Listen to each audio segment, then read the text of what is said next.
అందరికీ hi. Tech ప్రపంచంలో చాలామంది ఈజీ రూట్స్ అంటే షార్ట్కట్లు వెతుకుతూ ఉంటారు కదా. కానీ ఇంటర్లింక్ మాత్రం కష్టమైన దారిని ఎందుకెంచుకుంది? ఈరోజు మనం దాని గురించే తెలుసుకోబోతున్నాం.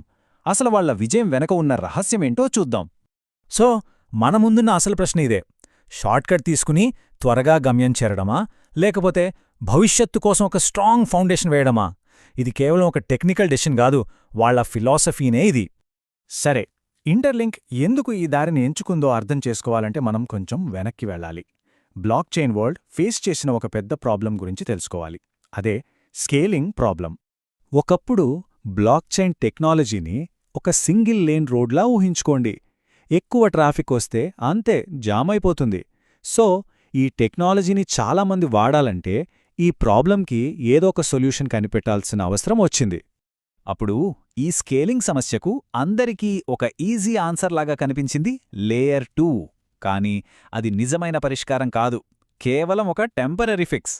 అంటే అసలు ప్రాబ్లంని సాల్వ్ చేయకుండా దాన్ని పక్కన పెట్టే ఒక ప్రయత్నం లాంటిదనమాట. అసలు ఈ లేయర్ 2 అంటే ఏంటి? సింపుల్గా చెప్పాలంటే ఇది ఆల్రెడీ ఉన్న ఒక మెయిన్ బ్లాక్ చైన్ పైన కట్టిన ఇంకో లేయర్. దాని మెయిన్ పనేంటంటే కింద ఉన్న బేస్ లేయర్ మీద లోడ్ తగ్గించి నెట్వర్క్ని ఫాస్ట్గా పనిచేసేలా చూడటం. ఈ L2 సొల్యూషన్స్తో ప్రాబ్లం సాన్బైనట్టే అనిపించింది. నెట్వర్క్లు ఫాస్ట్ అయ్యాయి, అంతా బాగుంది.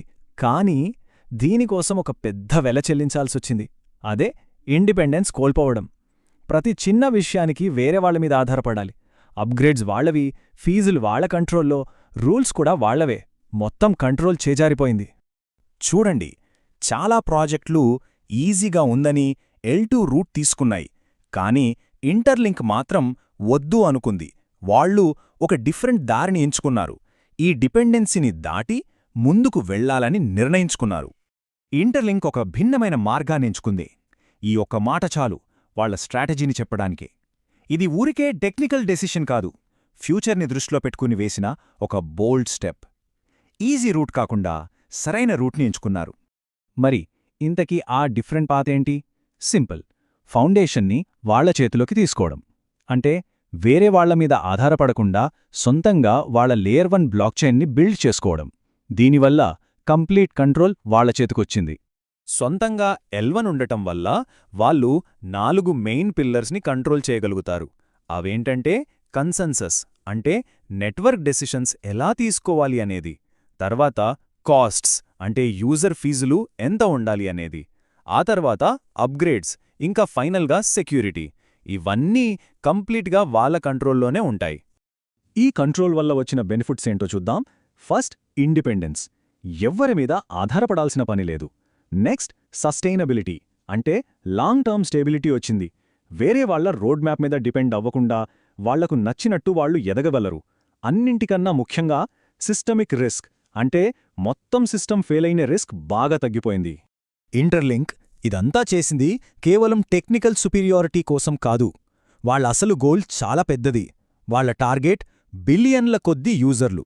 జస్ట్ థౌజండ్స్, లాక్స్ కాదు, ఏకంగా బిలియన్ల మంది. అంటే 100 కోట్ల మంది. ప్రపంచవ్యాప్తంగా ఉన్న బిలియన్ల మందికి సర్వీస్ అందించగల ఒక సిస్టమ్ని నిర్మించాలనేది వాళ్ల విజన్. అంత పెద్ద విజన్ కోసమే ఈ స్ట్రాంగ్ ఫౌండేషన్ వేశారు.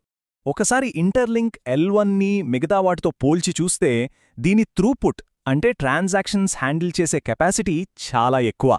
ఫీజులు ఎప్పుడూ ఒకేలా ఫిక్స్డ్గా ఉంటాయి.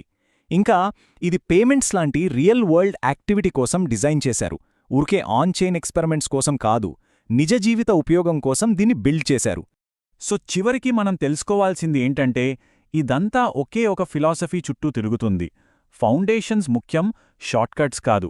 ఎందుకంటే షార్ట్కట్స్ మనకు టెంపరరీ రిలీఫ్ ఇవ్వొచ్చు, కానీ ఫౌండేషన్సే మనకు లాంగ్ టర్మ్ స్ట్రెంగ్త్ ఇస్తాయి. బిలియన్ల కొద్ది ప్రజలకు లాంగ్ టర్మ్ యాక్సెస్ కావాలంటే ఫౌండేషన్స్ ఉండాలి, షార్ట్కట్స్ కాదు. ఈ ఒక్క కొటేషన్ చాలు ఇంటర్లింక్ స్టోరీ మొత్తాన్ని చెప్పేస్తుంది. అందరికీ ఎప్పటికీ అందుబాటులో ఉండాలంటే స్ట్రాంగ్ ఫౌండేషన్స్ తప్పనిసరి. షార్ట్కట్స్ అంత భారాన్ని మోయలేవు. ఇదే వాళ్ల ఫైనల్ మెసేజ్. వెళ్లే ముందు ఒక ప్రశ్న.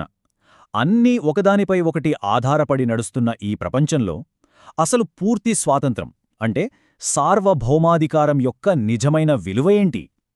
ఆలోచించాల్సిన విషయం కదూ?